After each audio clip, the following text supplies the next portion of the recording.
Well, good morning on July 1st.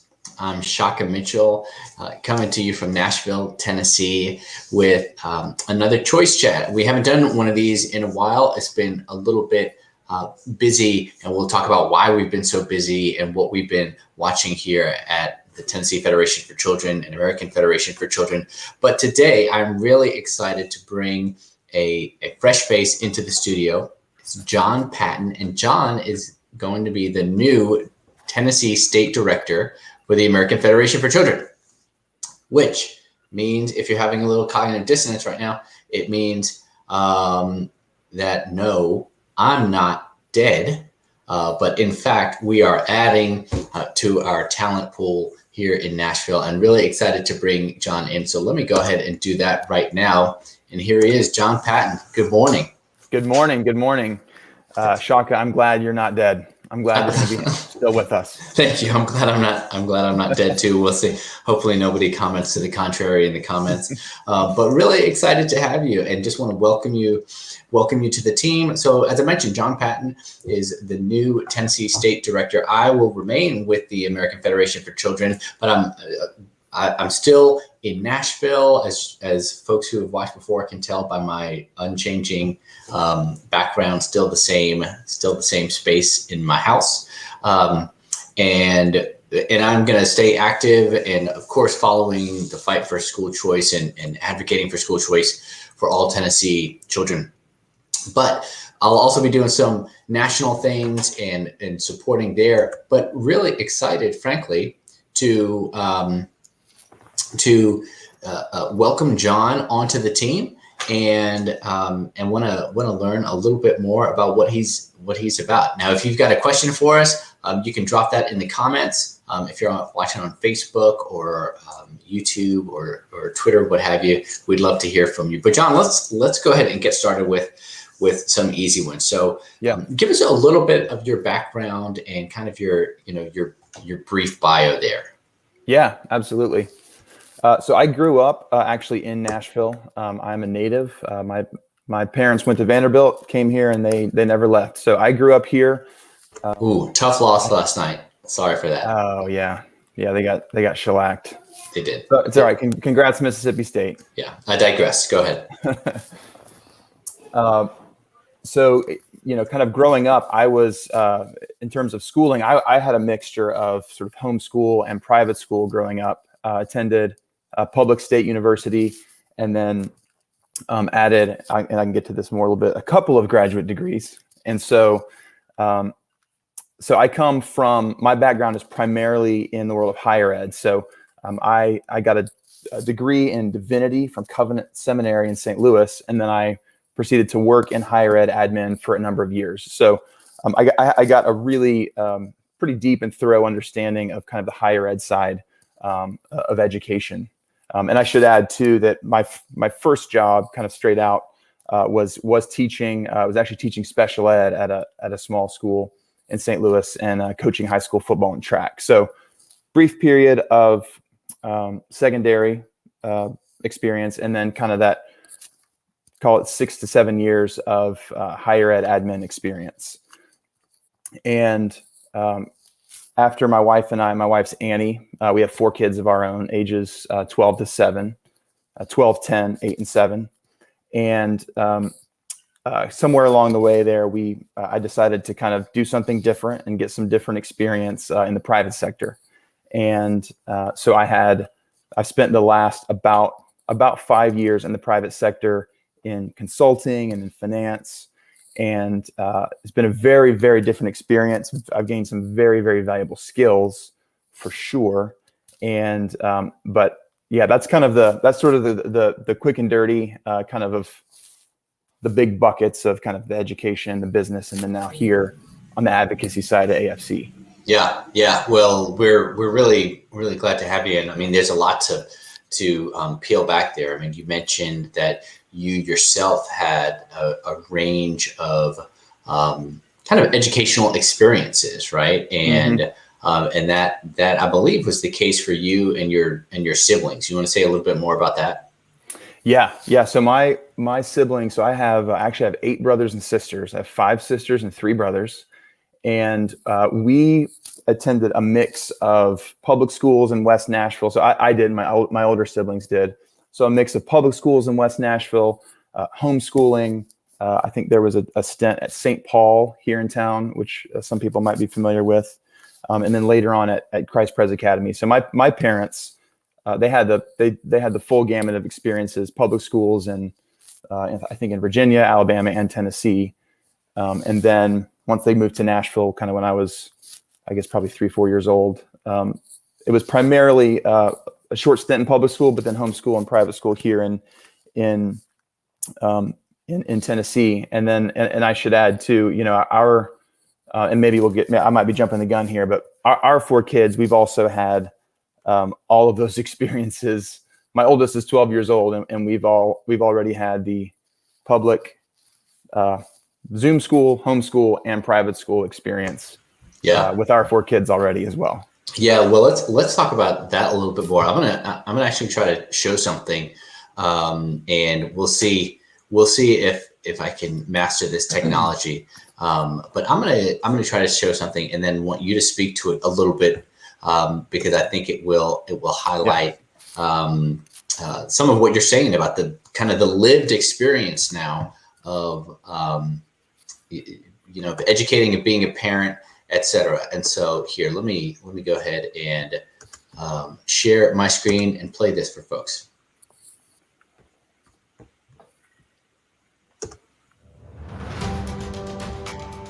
We're not talking about what level of sacrifice our family's willing to make. That's not what this is about. People have made and are willing to make the sacrifices. But the point is that now, at this point in time, at least our experience is that we're making all these sacrifices for an education that isn't happening.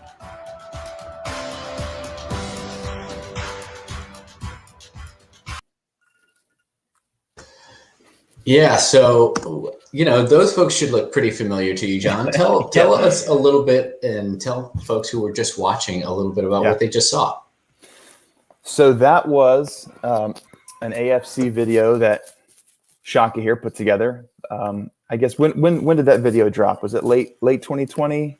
No, I think that was earlier this year, and we'll get that website up here. Yeah. And so completely coincidentally, so that was my wife on screen, Annie, and she had been connected with somebody, I think, at one of the news channels, who had mentioned to her that there was this group that was thinking about doing a video on just kind of what parents are experiencing in the sort of Zoom environment. And so, again, completely coincidentally, no prior relationship, a video crew was in our home kind of filming our kids and Annie kind of going through the Zoom experience. And then that video, or that clip, was used in the really awesome Better Than Normal video that Shaka and AFC dropped earlier this year. And so it's kind of a bizarre coincidence and meshing of events that kind of, and now here I am here. Yeah. I mean, pretty amazing. And we sort of things work in mysterious ways, right? But you and I had not met at this point. Annie, your wife, was really kind of carrying the load there, I think. Yeah. Educationally for your students. You were working outside of the home. You mentioned you were in the private sector, and folks can see the link there at betterthannormaleducation.com and check out the full video. But what we knew that thousands of families across the state were trying to navigate this new system, and really none of us were immune from that, right? So your family was kind of caught up in the tumult of that. So what do you, maybe thinking about that, or even thinking about your prior experiences, how do you think your experiences are going to kind of drive your work forward as the new director here in Tennessee? Yeah. So awesome question. I think, one thing that I learned from that experience, just reflecting again real quick on that experience that Annie was talking about, is that there were things in the system that clearly I think had not been working. And you've talked about this, but then when pressure tested so intensely under, the lens of COVID and I mean, it was difficult for sure, difficult for everyone, but when pressure tested so intensely, I think some of the flaws were truly exposed in a way that were, required significant, serious structural change. That's certainly what it showed me. And I think my experience in the private sector, one thing that I learned, and I'd say kind of to juxtapose from my earlier experience in higher ed admin, is that I think there's a sense of, it's a different kind of work. The mission's different, obviously. But I think being able to bring a sense of urgency and this is sort of a favorite phrase in business, but a bias towards action and a sense of urgency and a bias towards action that really will drive towards kind of measurable results. And I know that can be chafing sometimes because it feels we don't want to be sort of soulless and metrics driven in a way that is not, that doesn't consider that these are children and these are families and these are human beings with stories. But I think that in order to affect the kind of change that we're talking about, we have to have our ducks in a row, and we have to be able to execute on what we're trying to do.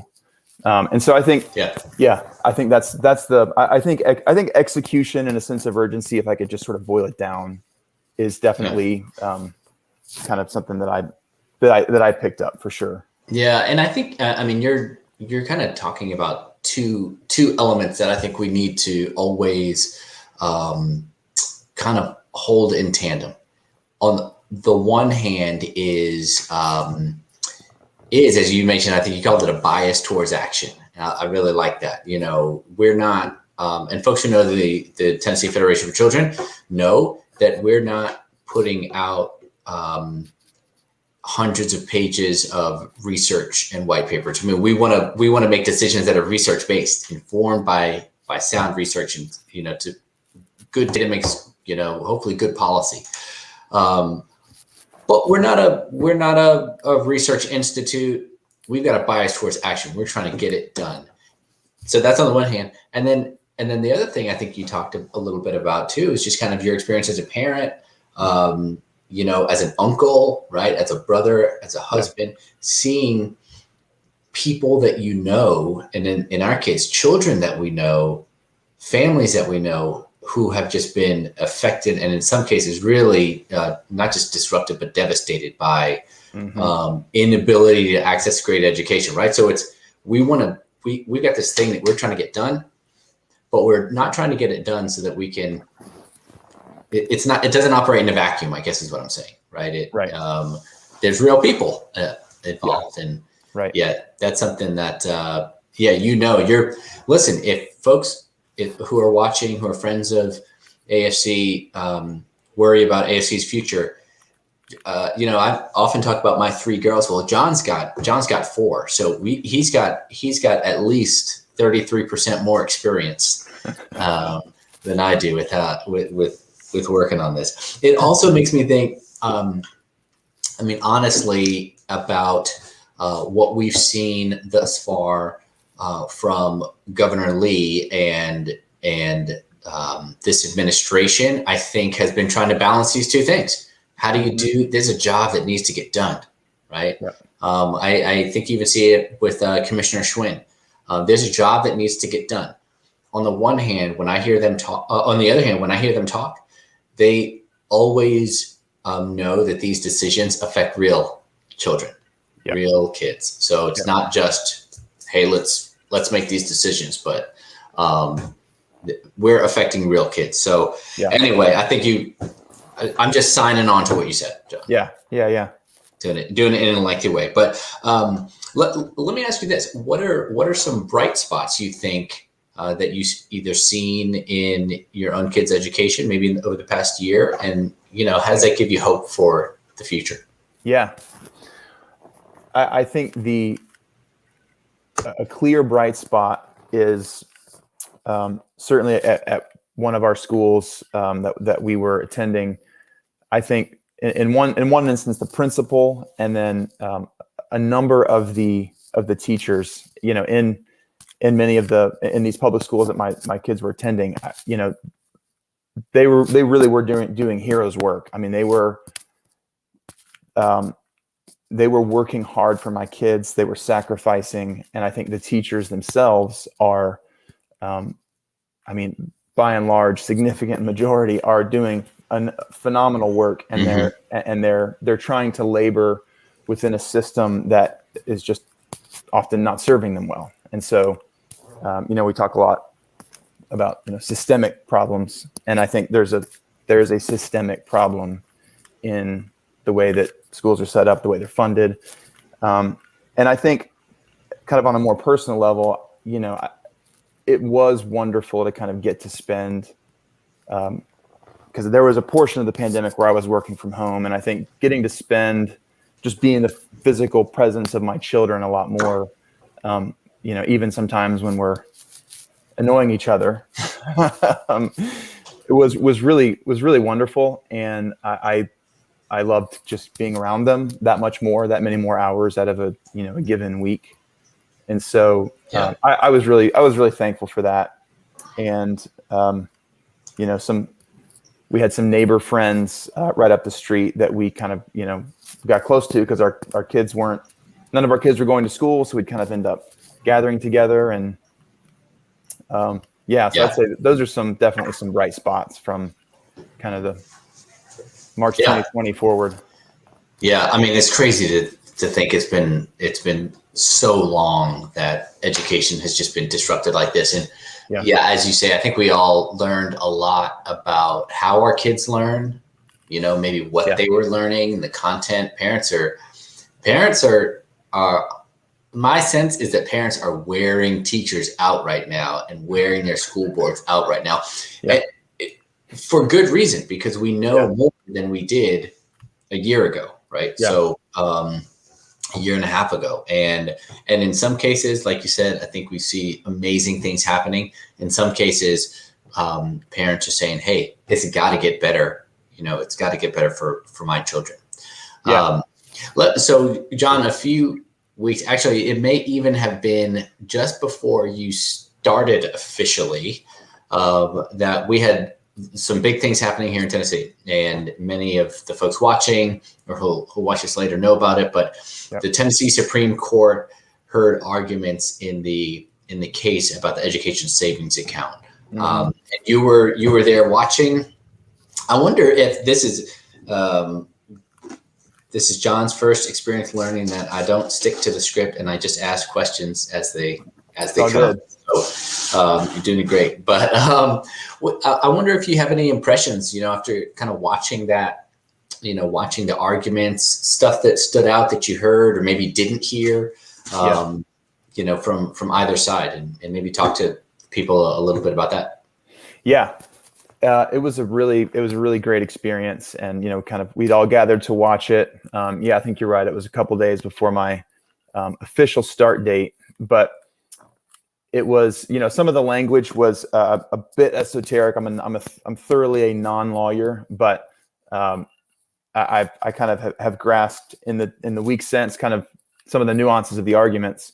But it definitely struck me that it seemed, I think that the counsel for Shelby and for Davidson was definitely focused on pretty exclusively on the bottom line, and that it's a priority for sure, but because of the results and the experiences of so many families and so many kids, I think that's just not good enough at this point. There have to be changes that are made. When you say the bottom line, you mean that the attorney for the city was just seeming to be focused on money, finance, the financial bottom line. Yeah. Yes. Sorry, I should have clarified.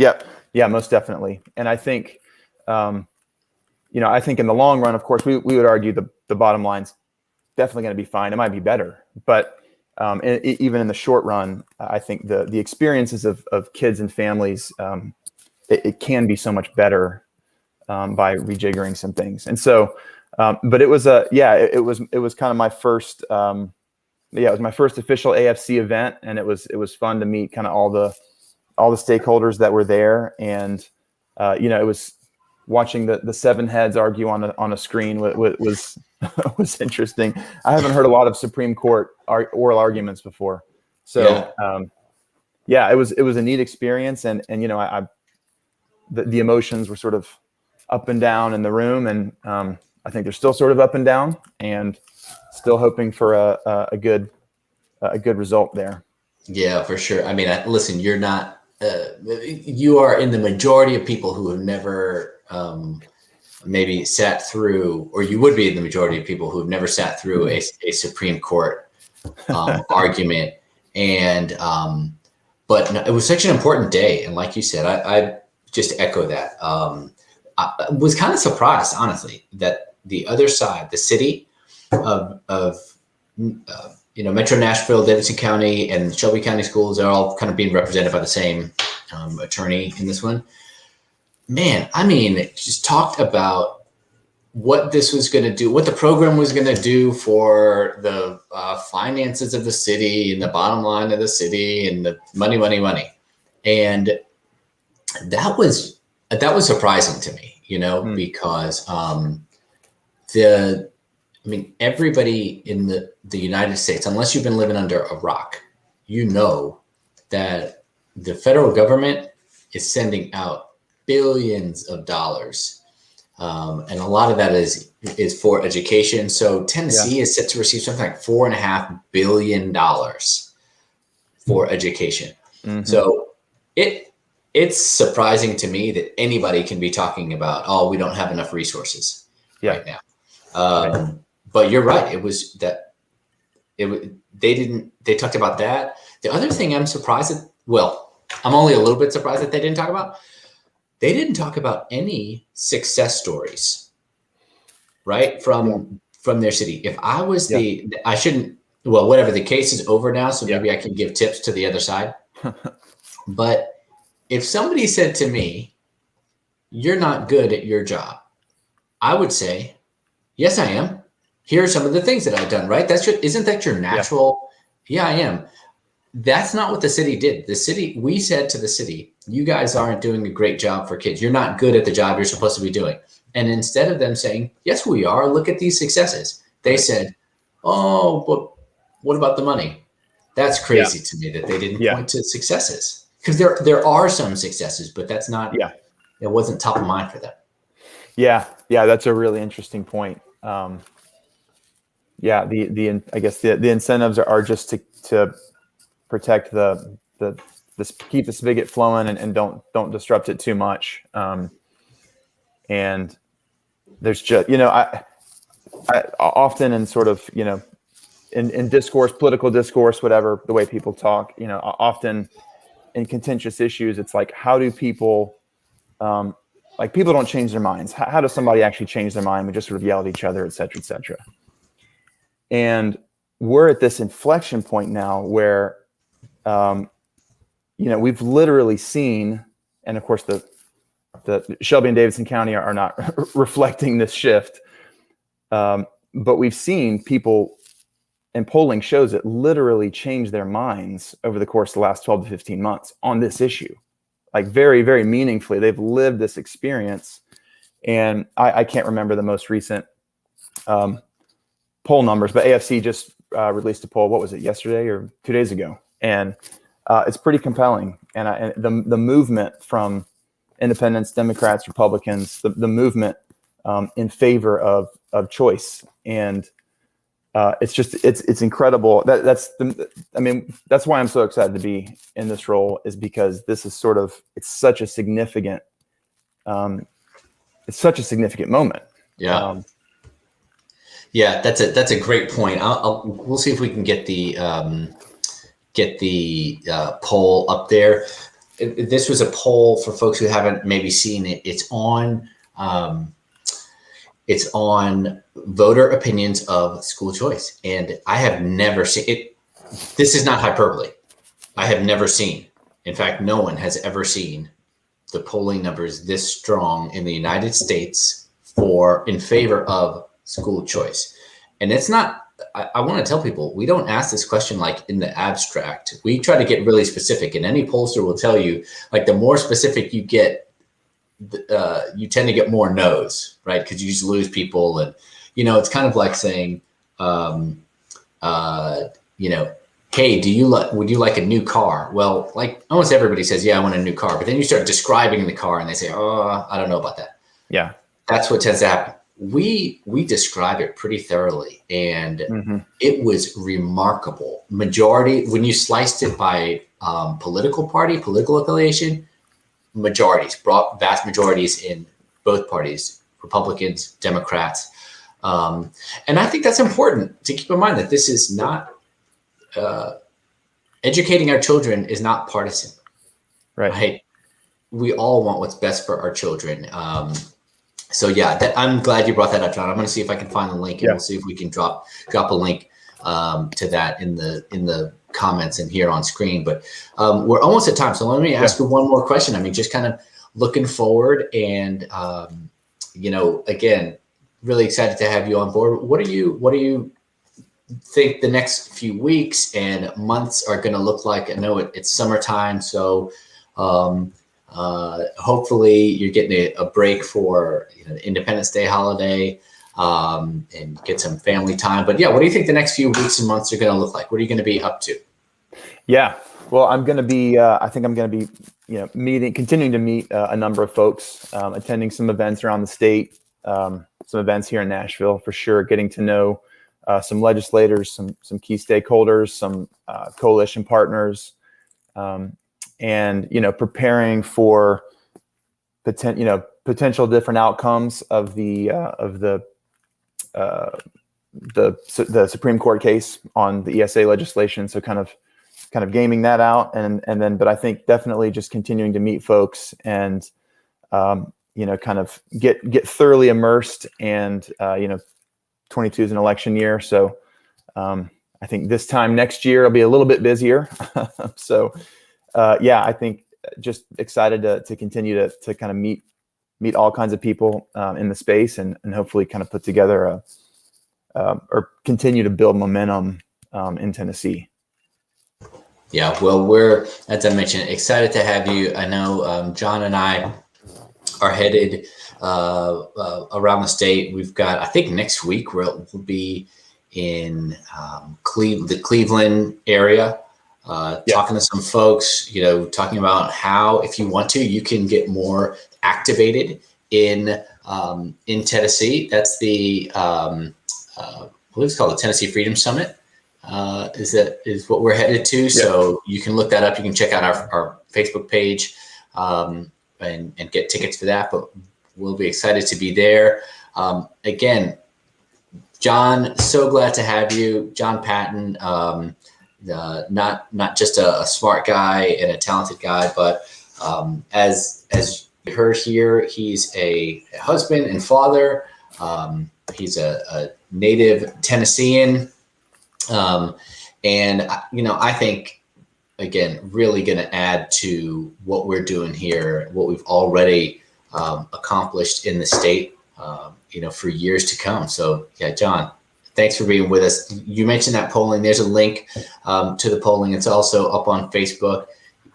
It's pretty amazing numbers. And I think it, just shows sort of what we knew already, right? Yeah. That parents and voters of all stripes support educational choice, educational freedom. Yeah. John, absolutely. Listen, well, I will talk to you again, but it seems weird to close and not say, hey, have a great day. But yeah, I do hope you have a great day. Yeah, you too. I'm glad that imposing stack of books next to you didn't topple over. I feel like that must mean that your kids are sitting nice and quietly somewhere and not running through the room. That's absolutely good. They're just whispering right over there. Yeah. And have it for 30 minutes. Excellent discipline. Well, our next choice chat, you can give us some parenting tips too. That'd be great. All right. Well, listen, again, everybody out there, take care. Glad to introduce you to John Patton, the new Tennessee State Director for AFC. All right. Take care and have a happy Independence Day. Thanks, Shaka. Thanks, All everyone. right. Bye.